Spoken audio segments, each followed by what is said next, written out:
You can tell because you can see the shape bends outwards. Actually, here, wait. Kind of looks like the right shape, right? Now, when you look through it, hey. When you look through it, my image, like the picture of me that you see, looks upside down. We're going to call that inverted, and smaller. This image is actually a real image that you're seeing. Aha. But if I bring it really close, at some point, my image is going to start to disappear. And it's going to switch to like a big, giant, upright image of my eye. Ah, well, that's a lot. That's like a really giant eye. If I do the other type, this one's harder for you to see. This is a concave lens. You could tell because it bends in on both sides. A concave lens always makes this picture of me. It actually kind of looks like I have a little tiny head on top of my regular sized neck. It's great. So the last thought I want to leave you at is that when you have these lenses, their different shapes create different wave behaviors, either converging or diverging. And because they do that, it makes a bunch of different types of images. We're going to classify images and they're going to be really easy. So if you could tell, what's the difference between the two pictures that are there? One's upside down. We're going to call this the image's orientation. It's either going to be upright, which is like, all right, you are right side up, or inverted, you are upside down. So question, regular mirror, is that upright or inverted? Upright. What about the rear view mirror for a car? Upright. Upright. Oh, that'd be weird things inverted. Wouldn't that be really unfortunate? There'd be so many car accidents. We can also classify the image by size, and we're going to call that magnification.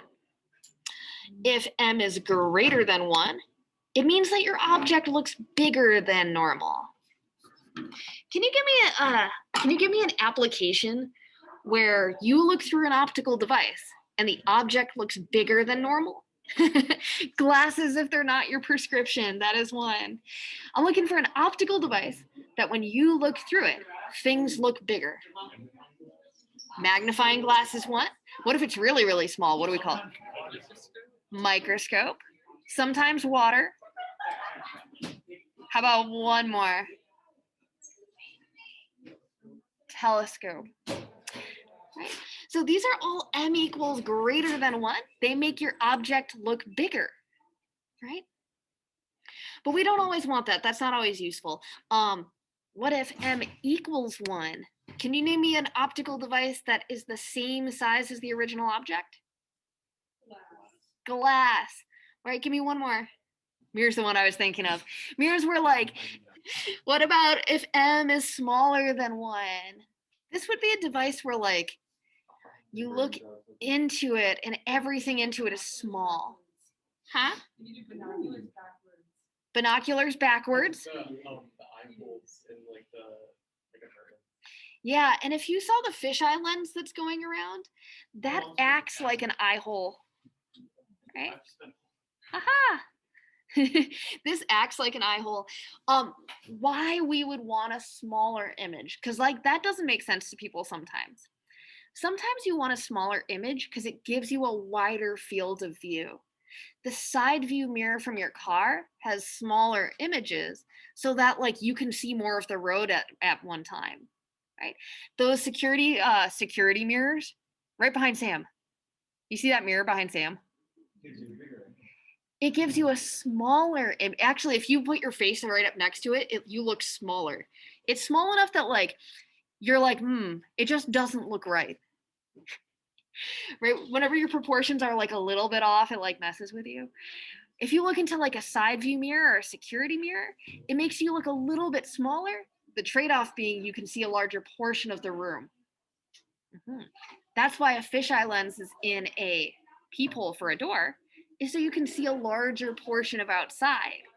Upright? And it turns out like M for the magnification number could be positive or negative. That's why I was giving it to you as absolute value so far. So when you look into a regular mirror, you're getting M is a positive number because you should look upright, and M equals 1 so that you're the correct size. Yay! And if you're upside down, M is negative. So there's normally 3 ways we classify things. We classify things by their size, their orientation, and now the last one is kind of tricky. The last one we classify by whether it's real or virtual. And that can be hard to tell apart because just like the real and virtual focal lengths, like your eye is really good at seeing both types of images. So this poor guy is giving a presentation and the projector is just like projecting onto him. If you can see the image projected onto a piece of paper, that is a real image because the light is actually physically there. Now, it turns out I can actually make one of those. I will try to do it at the end of class if I have time. Real images would be things like a projector, would be things like your eye, would be things like the camera, because the light needs to physically hit the film. Or at least back in the day, it needed to physically hit the film. Nowadays, it needs to physically hit the photodetectors so that it records the data. Right? If the light doesn't hit the photodetectors, well, then you don't have any image. So real images like the eye, you can tell these apart because when you draw the ray diagrams, those light rays actually meet up. So here's an example with the eye, and I will promise to do a better one next week. This one came out a little blurry. All right, so someone with a really giant eye is watching someone on a bicycle. Light from the top of his head goes through the lens and the cornea, and the bottom of the image has flipped. So would I call this an inverted or upright? Now, it's not upside down in our head because ever since the moment you first opened your eyes when you were little, your brain has been flipping it for you into a way that like, right, so the light that comes in is upside down. However, the way your brain interprets it is as if it's right side up. I would assume it does it for like ease of navigation. But so a really cool thing is they did this study where there's a type of glasses you can use to flip the light again. So everything's the correct size, but it's upside down. And it takes about 5 minutes for the light to start looking correct. You know how like if you saw everything upside down, you'd feel disoriented, but it would go away, right? We'll watch a video next week on what happens when they did that experiment. How long it takes your brain to adjust, and why you're not going to notice for the most part unless something really drastic happens. So this is a real image, and it is inverted, right? But a virtual image, this is trickier because the light rays don't physically meet up, right? It's kind of like the thing I was drawing earlier. When the light rays don't physically meet up, your brain assumes that they came from somewhere else. That image only occurs in your brain and can't be projected onto a screen. There's a lot more virtual images than there are real images. But that's okay, because if you do this right, you'll recognize that all virtual images are upright. So when you look into a regular, plain, flat mirror and you are upright, that's because it's a virtual image. If you look through the fisheye lens of a peephole, and like the mail person you're observing deliver your packages, they'll look upright because it's a virtual image. I put viewfinder. Viewfinder is the name of thing. That's the like little extra lens in a camera that you can use to help line up your shot. A magnifying glass. When you go read text, a magnifying glass gives an upright image. You know how like the image you see in a mirror? You can picture this image you see in a mirror. Is there light in the place that you see the image? Right? Yeah. If I went back behind the mirror, so let's say Roman is this guy right here. If I went back behind the mirror with a photodetector, would I get light landing on it? No.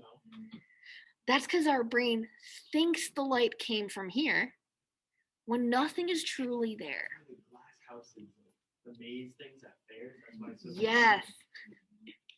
The like mirror houses at fairs is what they're talking about. Ah, they're so crazy. And if you're watching this video at home after class has already occurred, one thing you can do to test your knowledge on how to classify images is check out the next slides in the follow along slides. Try to classify the images as real or virtual, upright or inverted, on larger, smaller, or the same size as the original. Best of luck!